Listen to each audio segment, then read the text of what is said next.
Many thanks for choosing us. The flag bearer of the National Democratic Congress, John Mahama, has served notice that the party will not accept the results of the 2020 general elections should they deem the process as unfair. Speaking at a flag-raising ceremony to commemorate the NDC's 28th anniversary, Mr. Mahama said the party has participated in all elections in the Fourth Republic and accepted defeat each time they lost, but stressing on the disagreements between the NDC and the Electoral Commission on the voters' register, he warned the party may not accept the results of the upcoming elections. My brothers and sisters, this year we have the 8th election since the advent of our Fourth Republic. Never have we in the history of this Fourth Republic experienced such a strange situation where 6 months to an election we are all unsure what register we're going to use for the votes. It has never happened in the Fourth Republic. Never have we in the history of the Fourth Republic, since our population threatened to be disenfranchised, the bungling inefficiency and perceived partiality of our once revered electoral. We all await the hearing in the court tomorrow to determine that we have a flawed or we have an election that we have confidence in, that the will of the people has been properly expressed. As a party, we have participated in every election in the Fourth Republic, and we have of accepting results of elections whenever we have believed in the integrity. As leader of the NDC, I wish to serve notice that we shall do all our parts to ensure that our country remains peaceful and that the electoral process proceeds smoothly. But, and a big but, let nobody assume that we will accept the results of a flawed election.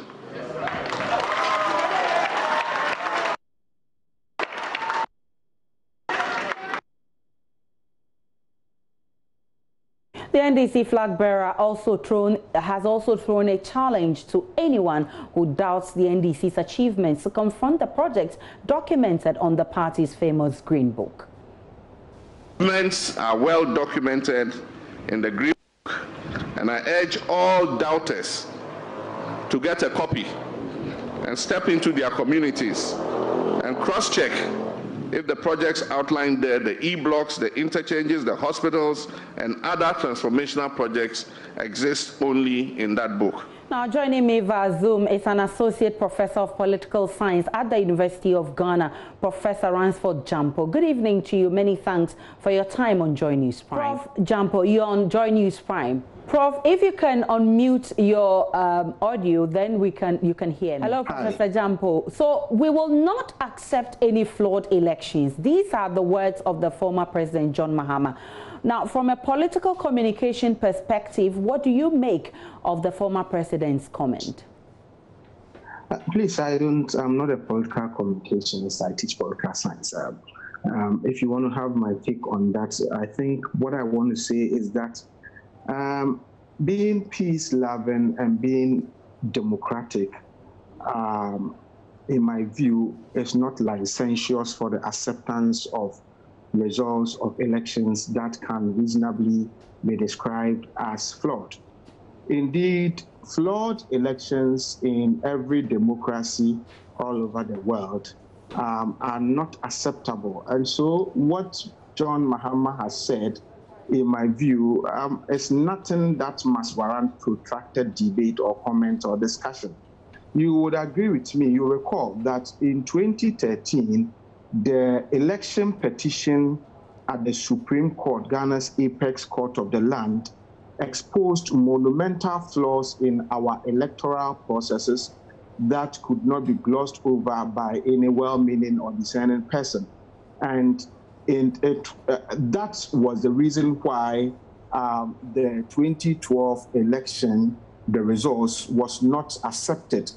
And we were ushered into an 8-month period of election election petition. I believe you recall. Definitely so. There are conditions that must exist before, during, and after every elections to make the results acceptable.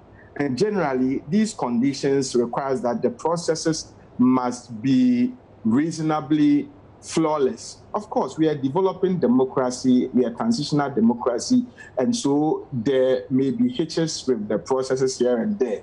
But the hitches should not assume that monumental level in a way that would undermine popular acceptance of the results. And so once there are no flaws, or once the flaws are minimal, then the results, the acceptance of the results will be easy. Otherwise, it is within the right of any political party or political party leader to say that I'm not accepting the results of any flawed election. But Prof, some have said this comment is premature and adds to the seeming tension already brewing, especially when there are still legal avenues that could be explored. Do you agree? No, we've not gotten there. Please note this.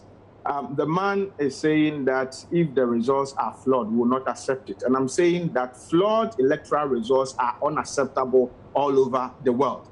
And so it is not a big deal for any democracy, for any contender in an election to say that if the results are flawed, I wouldn't accept it. The leader of the opposition party is saying this, and I'm thinking the leader of the ruling party must also be saying same. If the results are unacceptable, if the results are flawed, they are unacceptable. They should be unacceptable to both parties or to all major contenders in the election. What one decides to do if he refuses to accept the election results, what one decides to do if he refuses to accept the monumentally flawed election results is what we must be thinking about. Is the person going to court? If the person wants to go to court, so be it. This wouldn't be the first time. Is the person going to hit the streets to cause mayhem, to make the country ungovernable? These are the things we will have to be interrogating. But for me, anybody who says that I will not accept the results of a monumentally flawed election is still within his right, and he doesn't do any harm to any to our democracy. Democracies all over the world are intolerant of monumentally flawed election results. Prof, you've been following the debate. Prof, you've been following the debate on the voter register exercise. Do you think the processes adopted by the EC will indeed compromise the December 7 polls, as the NDC has always said? Well, I think there's been stalemates for some time now. What I'm seeing is that the EC is overly asserting its independence. The opposition party has also is also sticking to its intransigent position. I mean, conditions before or conditions leading to the conduct of every elections are serious in determining whether the elections are going to be peaceful, transparent, free, and fair. And so my advice is that the election management body, yes, it is clothed with the independence to do whatever it has to do. But if it is faced with a major, opposition, or there are disagreements as to the way and manner it must go on or go about its activities, what it can do is to be able to tone down on the assertion of its independence to see whether there can be some form of consensus building. And then the opposition party must also tone down on its intransigent position. And then the ruling party must also desist from serving as the mouthpiece of the Electoral Commission, because it's a contestation. So long as you go speak for the Electoral Commission and you defend the Electoral Commission even better than the Electoral Commission itself, it creates suspicion in the minds of the opposition that, well, maybe the ruling party is even running affairs of the Electoral Commission. And so, number one, the Electoral Commission must try as much as possible to build consensus and to tone down on the assertion of its independence. You see, building consensus is not